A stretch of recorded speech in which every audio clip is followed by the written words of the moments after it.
आप कितनी उम्र में बने थे नागा साधु? मैं जब 3 साल का था तभी बना था। तो कैसे बने? मैं कुछ याद है आप?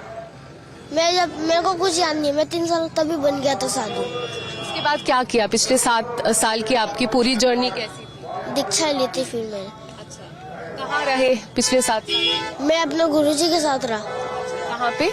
उज्जैन जिले। उज्जैन में रहे। तो आपकी दिनचर्या क्या रहती है एज नागा साधु? कैसे आपका दिन शुरू होता है? अच्छा हुआ था। कैसे क्या करते हैं? सुबह उठ के पूजा पाठ करते हैं, क्या कुछ रहता है? करता हूँ मैं सुबह उठ के स्नान करके पूजा पाठ करता हूँ, फिर आरती, फिर शाम को भी पूजा पाठ, फिर आरती। तो आपको पता है आप यहाँ महाकुंभ में सबसे छोटे नागा साधु हैं। यहाँ पे एक 13 साल के भी हैं, आप 10 साल के सबसे छोटे हैं। हाँ, मैं सबसे छोटा। आप किसके साथ आए हैं यहाँ पे? मैं अपने गुरुजी के साथ। स्नान ले लिया आपने? हाँ, कल कल काफी अहम दिन था, अमृत स्नान था जिसको शाही स्नान बोलते थे। उसमें सारे नागा साधु जाते हैं। आपका पहला एक्सपीरियंस होगा, पहली बार गए होंगे? दूसरी बार गया। दूसरी बार गए हैं? 2019 में भी। हाँ, 2019 में भी था। 2019 में हमारे साथ स्नान किया जी। कैसा रहा कल का आपका दूसरा स्नान? अच्छा रहा। अच्छा रहा। क्या क्या महसूस हुआ वहाँ जाके? आप नागा साधु हैं, बाकी सारे नागा साधु के साथ गए, जिस तरह से झांकी निकाली जाती है, कैसा रहा वो पूरा एक्सपीरियंस? बहुत अच्छा रहा था। आप इनके साथ आए हैं बाबू जी, क्या कहेंगे? सबसे छोटे हैं यहाँ पे ये नागा साधु पूरे महाकुंभ में। ये छोटा साधु है, ये महाकुंभ में आया हुआ है।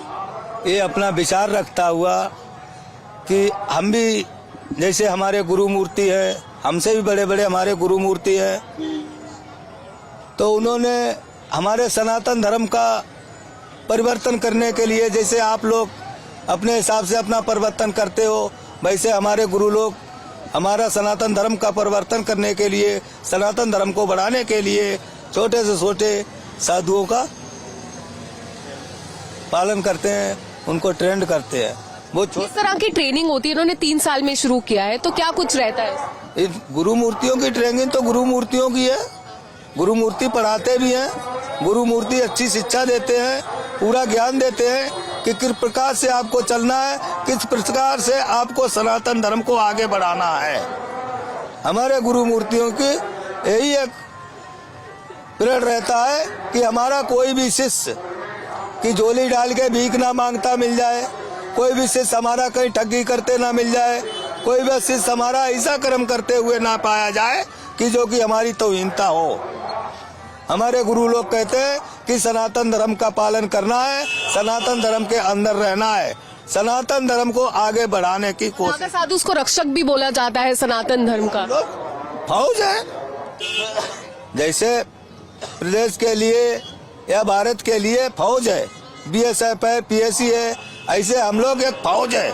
हमारी नागा साधु एक हमारी फौज है अखाड़े के लिए। ठीक है बेटा, सनातन की फौज है, इस चीज को किस तरह देखें? अच्छा लगता है बहुत।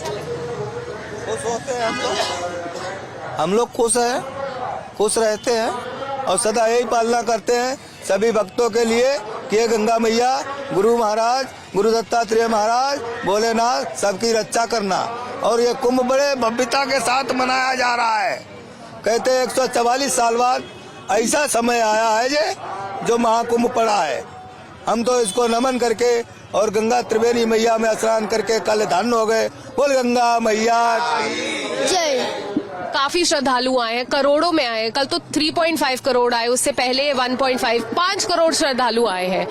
कैसे देखते हैं आप छोटे नागा साधु होते हुए लोगों की आस्था पूरे दुनिया भर? मैंने तो उनको देखा था, बहुत भीड़ पड़ी थी वहाँ पे।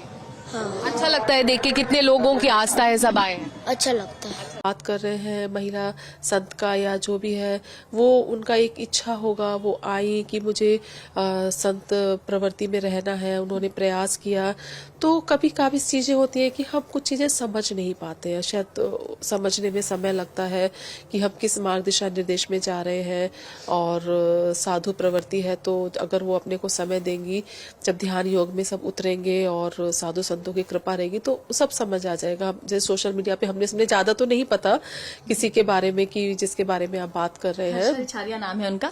हालांकि अभी वो बहुत परेशान हो गई हैं क्योंकि सवाल उठे तो वो कह रही अब मैं यहाँ नहीं रह पाऊंगी। मेरे ऊपर मुझे लगता है यही जो संयम जो आप लोगों के अंदर मैं देख रही हूँ, संयम ही है, क्योंकि वो जो चाहते हैं, क्योंकि हमारा बहुत बड़ा संत समाज है और सब यम नियम होते हैं, सबकी अपने अपने रीति रिवाज होते हैं, वैदिक संस्कृति है, वैदिक परंपरा है।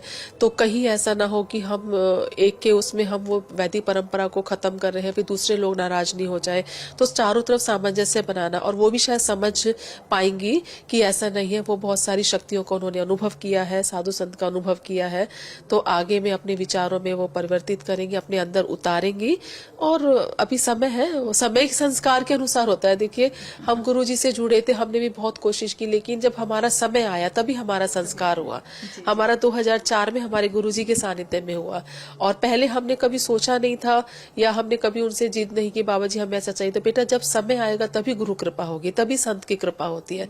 तो शायद उनका भी जब समय संस्कार होगा तो अपने आप उनके साथ हर चीज घटित हो जाएगी।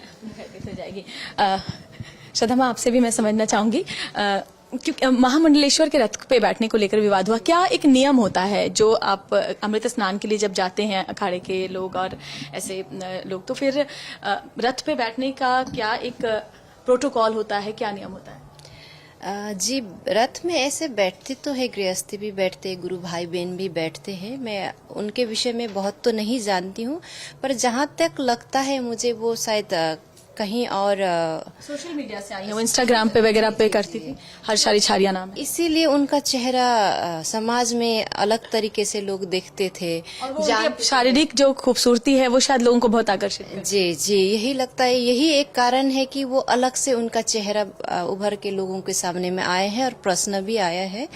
तो ऐसे तो रथ में कहीं सारे कोई भी गुरु भाई बहन कोई भी बैठ जाते हैं, शिष्य बैठ जाते हैं। तो दूसरा है, अगर वो साधना करना चाहती है, साध्वी है, तो बहुत अच्छी बात है, आना गलत नहीं है, क्योंकि अगर प्रारब्ध है तो आते हैं।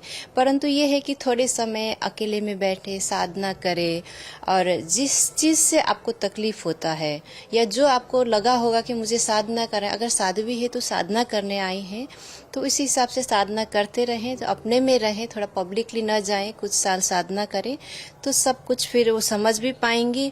और जो मैं जैसे बता रही थी पहले भी कि एक नेचुरल कैरेक्टर होता है, गुस्सा आना, दुख ना, आलोचना है, क्योंकि अभी साधना में शायद इतना गहराई में नहीं गई है, शुरुआती दौर है उनका। धीरे धीरे साधना करें, अकेले में बैठे, कोशिश करें, और इतना बाहर जाइए, पर ऐसे पब्लिक में ना जाए तो शायद बदलाव आ जाएगा। क्योंकि आप जो सोचती है सामने वाला भी वही सोचता है, ये नहीं होता है। आपके अंदर क्या परिवर्तन है सामने वाला नहीं समझ पाता है।